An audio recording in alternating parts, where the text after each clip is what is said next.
Assalamualaikum warahmatullahi wabarakatuh. Waalaikumsalam. Alhamdulillahi rabbil alamin.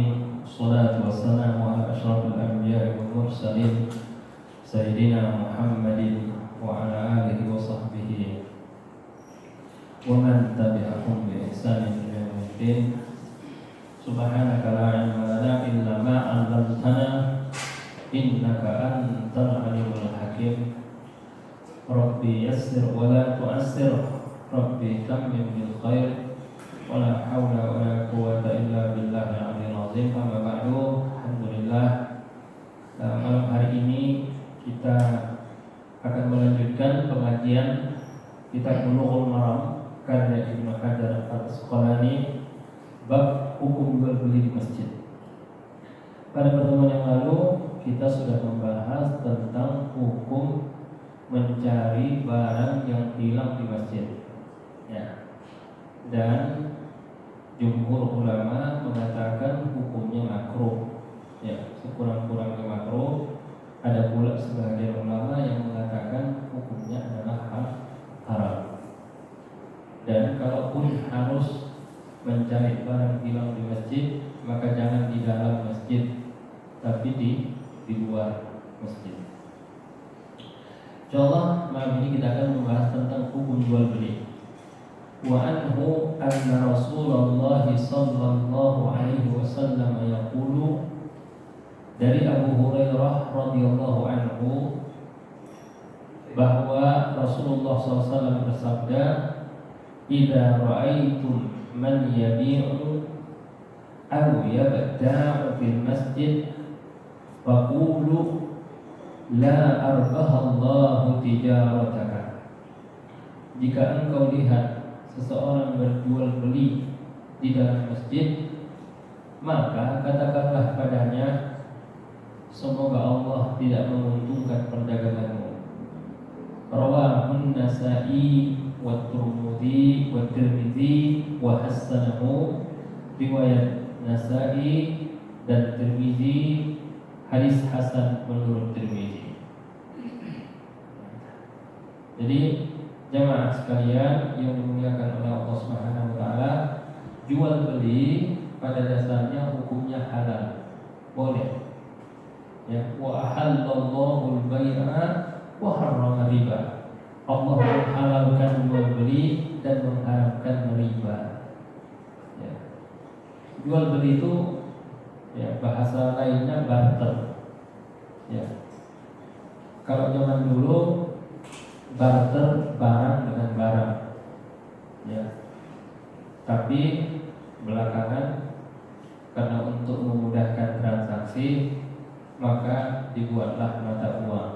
Ya, kalau dulu mata uang cuma dinar dan mata uang emas yaitu dinar, dan mata uang perak yaitu dirham.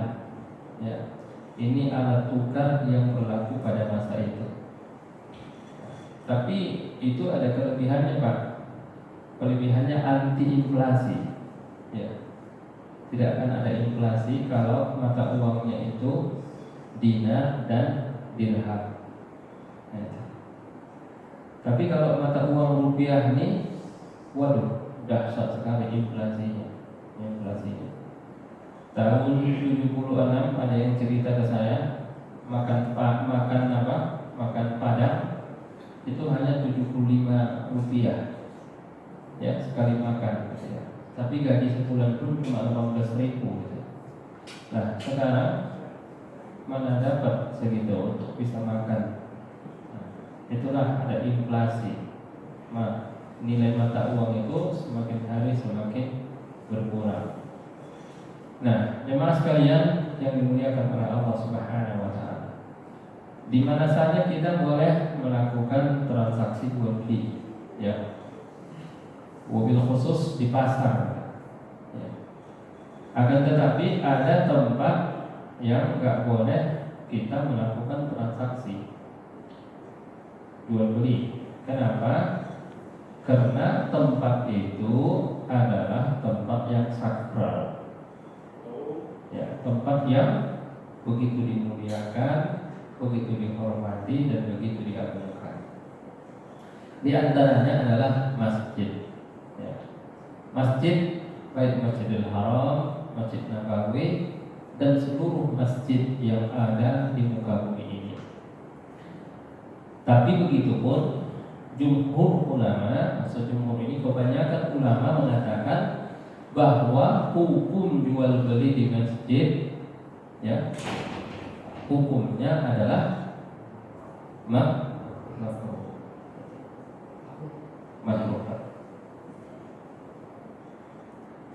Nah, berkata Al-Iraqi dan Al-Mawardi bahwa sepakat ulama tidak boleh melakukan transaksi jual beli di masjid. Hanya saja kesepakatan itu ada mengatakan tidak bolehnya itu haram, ada mengatakan tidak bolehnya itu makruh.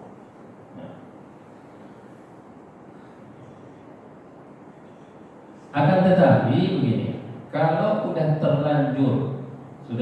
terlanjur terjadi transaksi di masjid, maka transaksi itu dianggap sah dan tidak boleh dibatalkan. Ya, misalkan seorang jual motor, ya, seharga 7 juta, uangnya sudah diserahkan, ya, motornya udah diambil. Tiba-tiba yang bawa motor ini bilang, itu kata Ustadz saya nggak sah jual belinya katanya, karena diadakan di masjid. Oh tidak, jual belinya tetap sah, karena tidak ada hubungan antara haram perbuatan itu dengan sahnya perbuatan itu. Jadi bisa saja perbuatan itu haram, tapi transaksinya sah.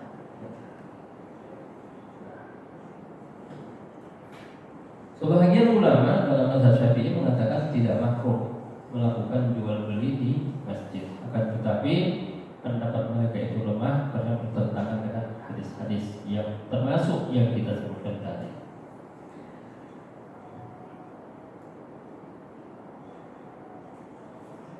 Kalau menurut Syekh Ibnu Utsaimin, ya, sebagian Syekh Ibnu Utsaimin, al-bai'u wasyira'u wat-ta'jiru wal-istijaru muharramun fil masjid. Jual beli, sewa, menyewa di masjid hukumnya haram. Pendapat yang kedua, Pak, jual beli baik menjual ataupun membeli, ya, menyewa ataupun menyewakan, apabila itu dilakukan di dalam masjid maka hukumnya adalah haram. Kenapa? Karena masjid peruntukannya bukan untuk dagang. Masjid peruntukannya bukan untuk sewa menyewa, tapi masjid peruntukannya untuk zikir, tilawah, thalabul ilmi. Kemudian jemaah sekalian, termasuklah dalam hukum jual beli. Apa saja yang dimaksud dengan jual beli itu? Termasuklah Pak mempromosikan, ya, termasuk mempromosikan, termasuk menawarkan barang, ya, termasuk menyerahkan penyerahan barang. Semisal itu semuanya terlarang.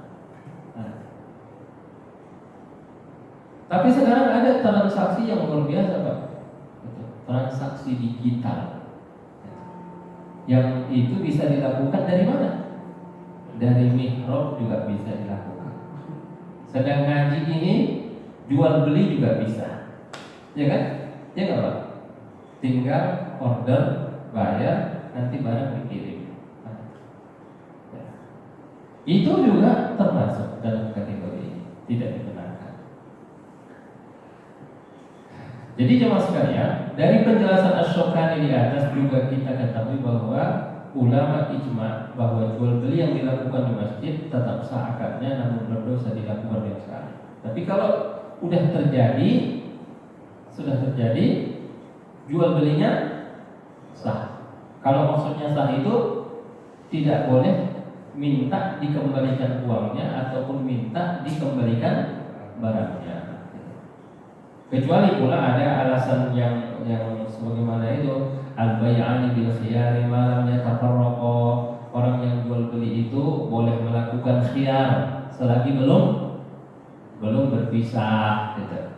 Atau kalau misalnya ada khiyar aib, ini tidak ada khiyar aib ya. Khiyar itu Pak, misalnya sampai kita di rumah, barang yang kita temukan itu ada cacat. Ya, kalau baju yang kita beli misalnya ada yang sobek, ya kan? Barang tidak sesuai dengan spesifikasi yang disebutkan. Nah, itu namanya ada aib. Itu nggak perlu ke pengadilan Pak. Datangi aja orangnya, ya, kembalikan uang saya atau ganti dengan barang yang baru. Itu apa? Haknya, hak seorang pembeli gitu ya. Kemudian begitu juga hak seorang pembeli dan penjual melanjutkan jual beli atau membatalkan jual beli kalau masih dalam satu majelis. Misalnya masih di satu tempat, belum keluar dari rumah itu, tiba-tiba dia menyesal, Pak nggak jadi, nah uang bapak saya kembalikan. Oh boleh.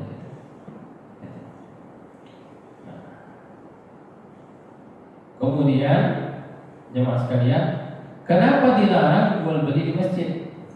Pertama, agar orang tidak sibuk dengan urusan dunia di masjid. Apalagi masjid ini kan pasar potensial sebetulnya. Kenapa? Karena masjid tempat orang berkumpul Pak. Ya. Karena dia tempat orang berkumpul adalah tempat yang strategi untuk mempromosikan apa? Barang dagangan. Ya. Apalagi misalnya yang barang dagangannya itu kita. Ya, ini mohon maaf sebagian ustaz ada juga dia jualan kitab di masjid. Sampai ngasih pengajian, ini kitab saya harganya 5.000 katanya. Harganya 100.000 katanya. Ada nggak begitu Pak? Ada, mohon maaf ya. Kalau mau jualan di luar. Nawarkannya juga di luar. Jangan nawarkannya di dalam, karena menawarkan mempromosikan termasuk dalam kategori jual beli. Jadi mohon maaf, ini harus kita sampaikan apa adanya. Nah, jadi kalau andai kata dibolehkanlah berjual beli di masjid, maka nanti masjid itu akan berubah jadi pasar. Jadi ini dikatakan oleh seorang ulama tabi'in, kana idza marra alaihi ba'du man yabi'u fil masjid da'ahu fasalahu ma'ma wa ma turid. Qala fa in akhbaru annahu yuridu an yabi'ahu qala 'alaika bi suqid dunya fa innama hadha suqul akhirah. Kalau ada orang dia lihat bawa barang dagangan di masjid, ya, dia dagang kurma, dagang kitab, dagang tasbih, dagang apa itu? Mungkin dagang masker, ya, mungkin dagang siwak, ya, mungkin dagang kopiah, mungkin dagang jubah, ya. Lalu ditanya, barang apa yang kau jual? Katanya, oh barang ini. Lalu kata dia, pergi dari sini, ya, pergi dari sini, ya. Pasar dunia itu di sana, ini pasar akhirat. Ini di sini untuk membeli kepentingan akhirat, ya.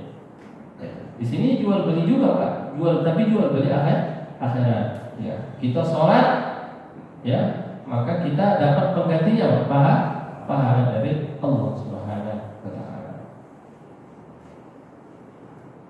Alasan yang kedua, ya, Syekh Muhammad bin Shalih Al-Utsaimin ya kan, jual beli di masjid terlarang karena tidak sesuai dengan tujuan dan peruntukan masjid. Peruntukan masjid itu apa? Innama hiya li dzikrillahi azza wa jalla, ya, was-shalah wa qiraatil Qur'an. Masjid itu peruntukannya untuk apa? Zikrullah. Zikir itu tasbih, tahlil, tahmid, ya, takbir, ataupun untuk salat, ya, salat tahiyatul masjid, salat qabliyah, salat ba'diyah, salat fardu, wa qiraatil Qur'an, dan membaca Al-Qur'an, dan satu lagi thalabul ilmi, itu menuntut ilmu.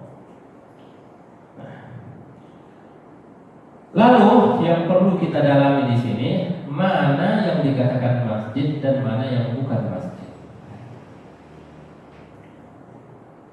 Nah, ini harus jelas. Kalau memang masjid, katakan masjid. Kalau area itu tidak masjid, katakan tidak masjid. Karena hukum fikih itu hukumnya hitam dan putih gitu. Ya. Hukumnya hitam dan putih gitu. Jelas, harus jelas mana batasnya. Ya. Nabi bersabda, "Idza ra'aitum man yabi'u aw yab'ta fil masjid." Jika kamu melihat orang yang berjual beli atau orang-orang yang barangnya dibeli di masjid, kata Nabi di masjid, maka larangan berjual beli di sini terkait dengan tempat yang disebut masjid. Sehingga penting untuk mengetahui apa saja batasan area masjid. Karena jika suatu area termasuk batasan masjid, maka berlakulah larangan jual beli di sana. Nah, ini seperti ini apa namanya? Balkon ya. Ini Pak ya. Balkon. Ya, banyak nanti. Menara, kubah, halaman, ya, apa lagi? Loteng lagi, bagian atasnya itu. Apakah termasuk? Mari kita lihat di sini. Dalam fikih i'tikaf, Syekh Khalid Al-Musyaikih menjelaskan batasan semua tempat yang dipergunakan untuk sholat adalah termasuk masjid. Para ulama sepakat akan hal ini. Jadi kalau masjid mujahidin, manalah yang dikatakan masjid mujahidin? Kalau hari Jumat, sholat sampai mana batasnya? Ya. Maka itu adalah area masjid. Ya. Kenapa? Karena itu tempat untuk melaksanakan sholat. Kemudian atap masjid, jumhur ulama berpendapat atap masjid adalah bagian dari masjid dan sah beriktikaf di sana. Adapun Malikiyah berpendapat atap masjid bukan bagian dari masjid karena tidak sah sholat Jumat di sana. Namun ini pendapat lemah. Jadi atapnya pun termasuk juga menurut pendapat yang paling kuat. Walaupun ada ulama yang berpendapat bahwa atap masjid itu tidak termasuk. Halaman masjid, dalam hal ini ada 3 pendapat. Jika bersambung dengan masjid dan dilingkupi oleh suatu seperti pagar, maka termasuk masjid. Itu ada pagarnya enggak? Hah? Ada. Ada pagar. Hah? Ada taman. Oh iya. Jadi kalau itu batasnya masjid itu aja ya? Iya, teras. Teras. Hah?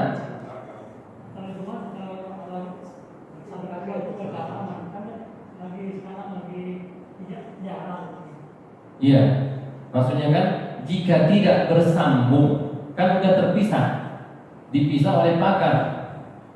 Jadi seolah-olah kalau di sini saya lihat batas masjid itu teras. Di luar dari teras itu bukan masjid lagi. Jadi kalau ada orang berjualan di teras, maka termasuk berjualan di masjid. Kalau berjualan di halaman masjid, ya, dan itu sudah di luar pagar. Ini kan ada pagarnya, ya. Meskipun di luar di tempat sholat gitu. Apa? Kan di luar kalau Jumatan kan masjid terlalu penuh. Iya, kalau terlalu penuh Pak. Kalau dalam keadaan normal, luar itu tidak dipakai.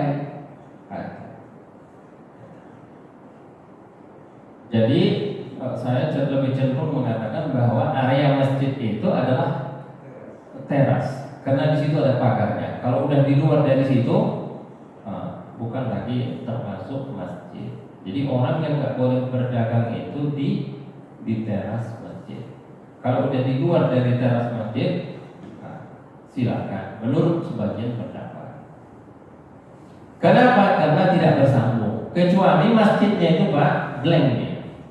Masjidnya itu yang ada pagar langsung Pak. Ya.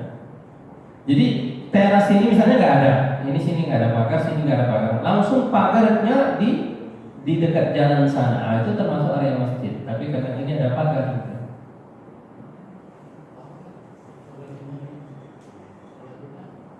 Makanya halaman masjid itu termasuk masjid kalau nggak ada pagar. Maksudnya kalau nggak ada pagar, nggak ada pagar teras ini gitu.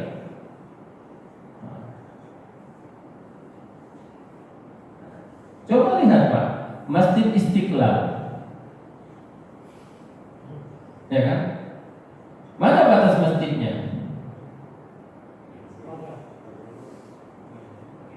Ya pintu masjid, pintu masuk itulah batasnya. Gitu. Sebab di luar itu orang halaman Masjid Istiqlal itu semua udah jadiin tempat jual beli kan.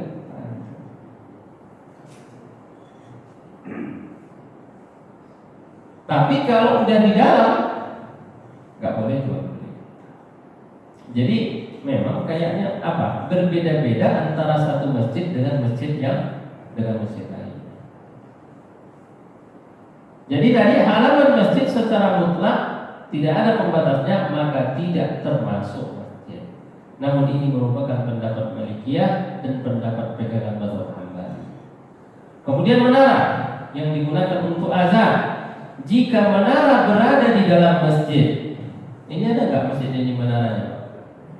Nah, Bapak tahu Masjid Al-Hikmah Kapling DKI? Hah? Itu kan antara masjidnya sama menaranya berapa jaraknya? Ada per 20 meter ya? Itu betul. Kalau begitu nggak termasuk. Nah. Tapi ada masjid itu memang posisi menara itu berada di dalam area masjid. Kalau berada di dalam area masjid, maka dia masjid.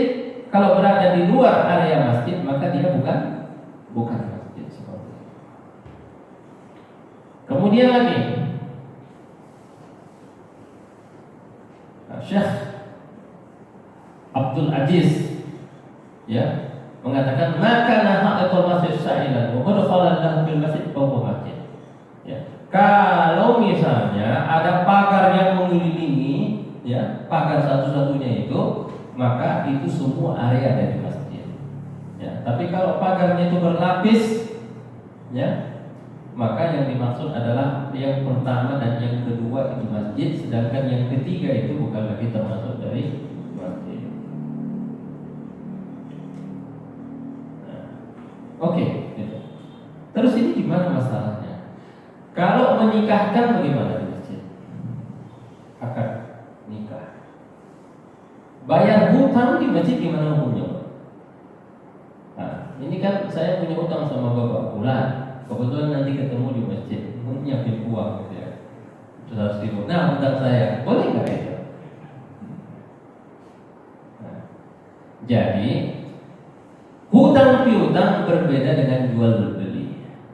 Kalau jual beli itu cari keuntungan, Pak.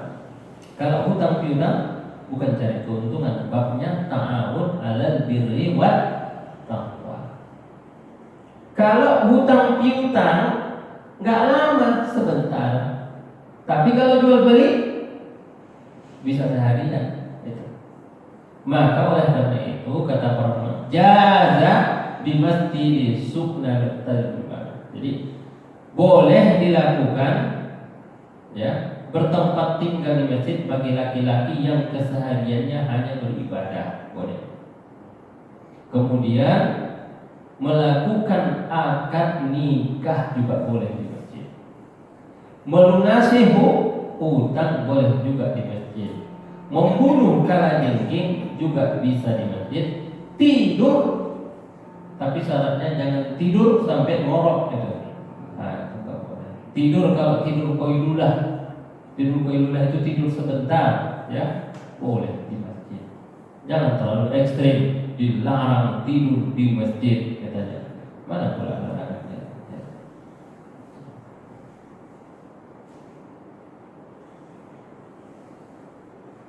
Jadi ini alasannya. Wastukhiffa fil bayani qada'ud dain wa katabal haqqa fihi ma lam yatul. Dan jual beli iya tidak boleh sama sekali. Tapi kalau bayar hutang, walaupun itu jenisnya transaksi, tapi biasanya tidak lama. dan tidak sering, tidak lama dan tidak sering. Ini menunjukkan bahwa boleh melakukan akad hutang piutang di masjid, namun hendaknya tidak menyibukkan diri dengannya. Sampai di sini Pak dulu. Ada yang mau ditanyakan? Nah. Ya.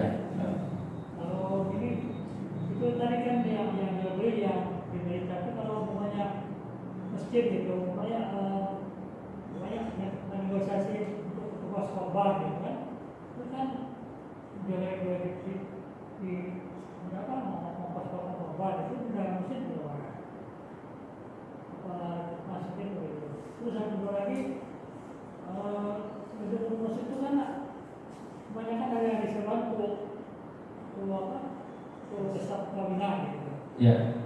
Ada lagi yang menara masjid untuk menara seluler gitu. Ya. Ya Pak, tapi tadi kalau untuk jual beli, makanya ada memang sebagian masjid itu menyediakan area khusus untuk makan-makan, untuk orang duduk, untuk orang santai, untuk orang tidur-tiduran, gitu. Maunya itu disediakan, gitu. Atau paling tidak itu teras masjidnya, gitu. Sekurang-kurangnya bukan di dalam masjidnya, tapi di luar masjidnya. Cuma sebagaimana tadi kita katakan bahwa ternyata teras masjid itu pun masih dianggap bagian dari masjid. Nah, ini yang banyak ini kita lihat pas untuk jual beli untuk kurban. Ya kan? Jual beli untuk kurban itu yang sering kita lihat itu. Nah, panitia melakukan pembayaran di masjid ataupun melakukan tawar menawar di masjid gitu. Katanya yang bagi antunazah al-masajid anil bai' wasyira, hendaknya masjid dibersihkan dari segala bentuk jual beli. Ya, kalau sudah segala bentuk jual beli, baik jual beli pribadi ataupun jual beli untuk kepentingan apa saja, tidak dibenarkan. Tapi kalau akad nikah tadi boleh, tidak ada masalah akad nikah. Walaupun itu hampir sama dengan jual beli, cuma bedanya kalau jual beli ini akan keseringan nanti. Ya, tapi kalau akad nikah itu, kalau orang nikah sekali aja seumur hidup. Gimana Pak? Ada lagi?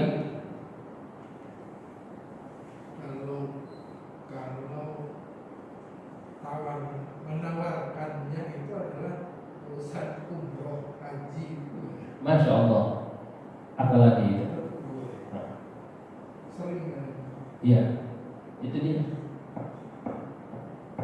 Itu kan jualan. Jual apa namanya? Jual jasa.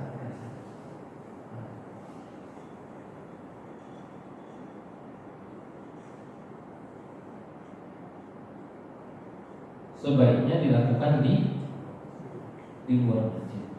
Cuma orang kadang nggak sabar. Ini peluang. Ini mumpung orang lagi banyak. Ustaz, Ya. kalau pasang tower BTS di atas masjid, Pasang apa? tower BTS full, misalnya beberapa masjid yang pasang tiang BTS. Oh, disewakan. Nggak apa-apa. Nggak apa-apa. Kan untuk kepentingan masjid ya. Untuk kemaslahatan masjid. Jadi itu bagian dari amal usahanya masjid.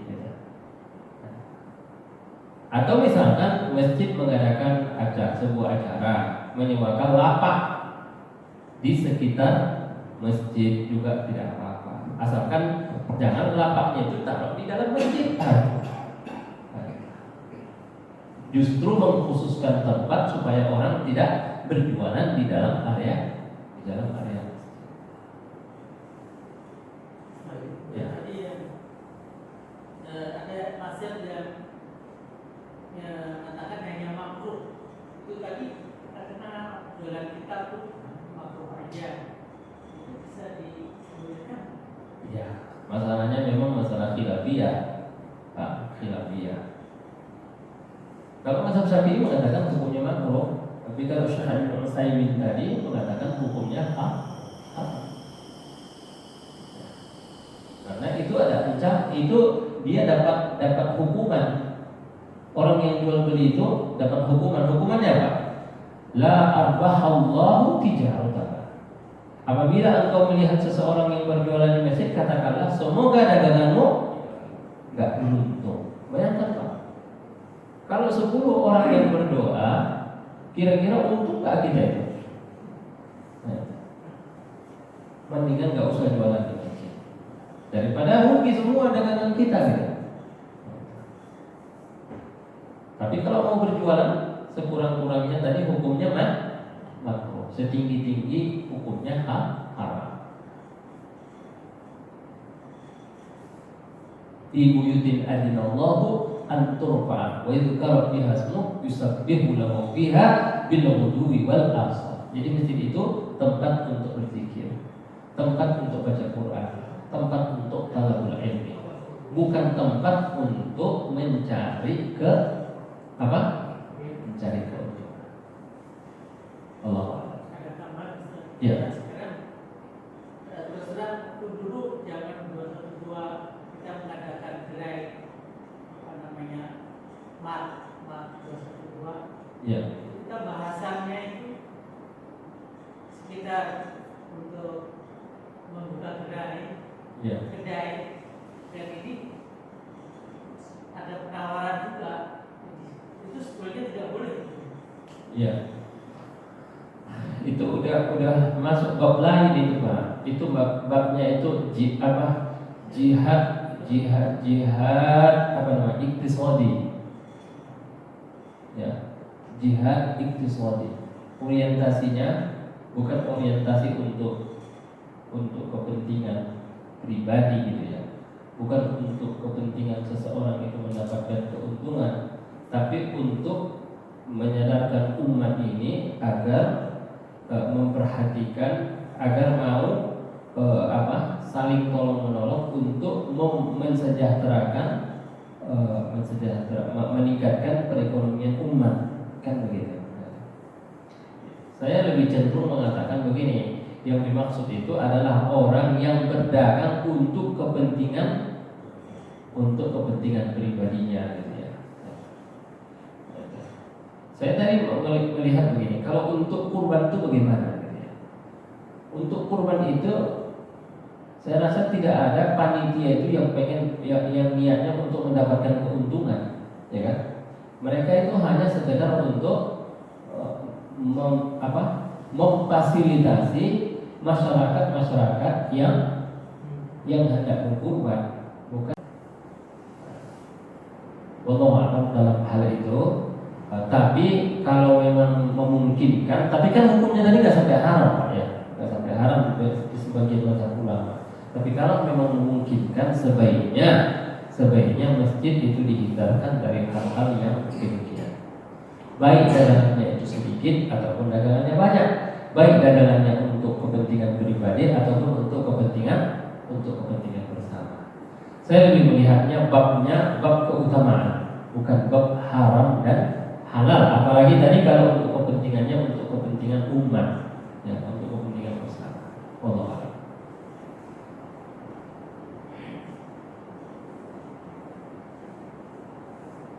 Karena yang kita khawatirkan itu masjid itu berubah jadi pasar, ya, akan berubah jadi pasar.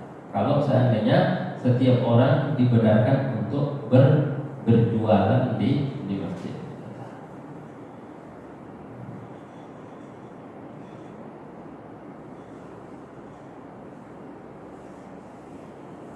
Nah, kita lanjutkan Pak.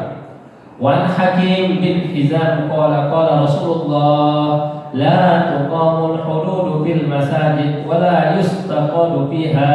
Rawahu Ahmad wa Abu Daud bi sanadin dha'if. Dari Hakim bin Hizam radhiyallahu anhu bahwa Rasulullah SAW bersabda, tidak diperbolehkan melaksanakan hukuman had di masjid, dan begitu pula tuntut bela di dalamnya. Ya. Maksudnya ini, ya, eksekusi hukuman itu nggak boleh dilakukan di masjid. Misalkan cambuk bagi yang peminum khamar, nggak boleh dilakukan di masjid. Memotong tangan pencuri, nggak boleh dilakukan di masjid. Ya. Kemudian mencambuk 100 kali orang yang pertama, orang yang berzina tapi belum nikah, ataupun merajam orang yang sudah udah menikah tapi tetap berzina. Itu nggak boleh diadakan di masjid. Kenapa? Karena masjid itu harus bersih. Bisa bayangkan kalau ada orang dipotong tangannya di masjid, kan tak darah-darah nanti berceceran di masjid. Jadi masjid itu jadi kotor, jadi bau, jadi jorok. Termasuklah kalau ada orang dicambuk juga seperti itu. Jadi dalam Islam itu ada hukuman-hukuman yang berbeda dengan hukuman-hukuman yang dibuat sekarang gitu. Kalau hukuman sekarang itu orang kalau mencuri di penjara, orang kalau mabuk di penjara nggak Pak kita? Kalau udah mengganggu kepentingan umum baru di penjara, ya kan? Orang kalau berzina penjara nggak? Kita ini ada pula hukum itu kalau suka sama suka katanya. Ya. Umum, di depan umum ya. Apa Pak? Di depan umum atau masuk di depan umum, ya itu melanggar. Kemudian yang kedua sama orang yang sudah bersuami atau sama orang yang sudah beristri, ya, sama orang yang anak di bawah umur. Tapi kalau sama-sama suka, itu tidak ada hukumannya. Itulah hukum apa itu? Hukum demokrasi itu begitu Pak. Ya. Walau ittaba'al haqqu ahwa'ahum la fasadatis samawati wal ardh. Kalau andai kata kebenaran itu mengikuti hawa nafsu, hancurlah langit dan hancurlah bumi. Tapi dalam Islam tidak. Ya, dalam Islam itu simple. Orang yang mencuri tangannya dipotong. Orang yang berzina kalau dia udah nikah dirajam. Ya. Kalau dia belum nikah dicambuk 100 kali dan diasingkan dari kampung halamannya. Ya. Orang yang meminum khamar dicambuk sebanyak 40 kali. Ya. Kita jangan ikut-ikutan mengatakan bahwa aturan itu kejam dan bengis. Ya. Sebab itu adalah hukum Allah Subhanahu wa taala. Ya, tinggal belum kita mampu melaksanakannya, ya itu memang kenyataannya, gitu ya. Tapi jangan kita menjelek-jelekkan hukum yang sudah diturunkan oleh Allah Subhanahu wa taala. Allah lah yang lebih tahu apa yang lebih maslahat. Buktinya sekarang penjara penuh.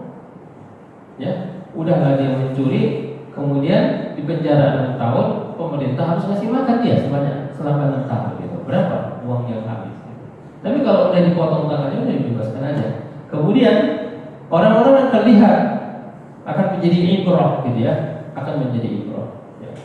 Dalam hukum Islam juga as-sinnu bis-sinni wal al-'aina bil-'aini wal anfa bil-anfi wal udhuna bil-udhuni was-sinna bis-sinni wal juruha qisas. Hidung dibayar dengan hidung, mata dibayar dengan mata, telinga dibayar dengan telinga. Jadi kalau misalnya ada orang dipatahkan giginya, ya, dipatahkan gigi orang dengan dipukul atau dibenturkan, maka hukumannya giginya dipatahkan juga. Kalau ada orang hidungnya potongnya, dia juga dipotong hidungnya, ya. Seperti itu hukum Islam. Jadi namanya qisas, ya. Al-'aina bil-'aini wal anfa bil-anfi wal udhuna bil-udhuni was-sinna bis-sinni wal juruha qisas. Tapi bukan itu bahasan kita. Bahasan kita pelaksanaan hukumnya itu enggak boleh di masjid. Karena masjid itu nanti dikhawatirkan kotor dan banyak darah yang berceceran. Walakin tuqamu bis-sahra la bil masajid. Tapi itu dilakukan di padang pasir, bukan di masjid. Dan kenapa tidak boleh di masjid? Ya, karena memang dikhawatirkan orang, ya, boleh jadi pas mau dipotong itu tangannya dia saking takutnya, lalu dia pipis di situ atau buang air besar di situ, maka masjidnya akan kotor. Nah, jemaah sekalian yang dimuliakan oleh Allah Subhanahu wa taala, Lalu bagaimana kalau ada orang lari ke masjid? Ya, dia bersembunyi di masjid. Bagaimana caranya? Maka apakah boleh dilakukan hudud tadi di masjid? Tetap aja kata ulama tidak boleh. Jadi dia diambil dari masjid, dibawa keluar, kemudian baru dilaksanakan hukuman itu di luar masjid. Nah, jemaah sekalian yang dimuliakan oleh Allah Subhanahu Wa Taala, alasannya itu ada karena dikhawatirkan masjid itu kotor. Tapi Pak, kalau kita di Makkah itu ada namanya ditanmim, ya, masjid namanya masjid Kisos gitu ya. Dia Pak di Jeddah itu ada masjid namanya, bahkan masjid itu namanya masjid Kisos. Sekali lagi itu bukan di dalam masjidnya, tapi di mana di luar. Nah, jadi di apa itu di Jeddah itu ada namanya masjid Kisos. Jadi Kisos itu harus dilihat oleh orang supaya menjadi ibrah, ya, bahwa kalau dia mau membunuh dia akan berpikir 1000 kali untuk menghilangkan nyawa orang. Kenapa? Karena kalau dia menghilangkan nyawa orang, nyawanya juga akan dihilangkan. Wallahu a'lam. Itu saja, insyaallah pada pertemuan yang lain akan kita lanjutkan lagi. Jazakumullahu khairan. Wabillahi taufiq wal hidayah. Assalamualaikum.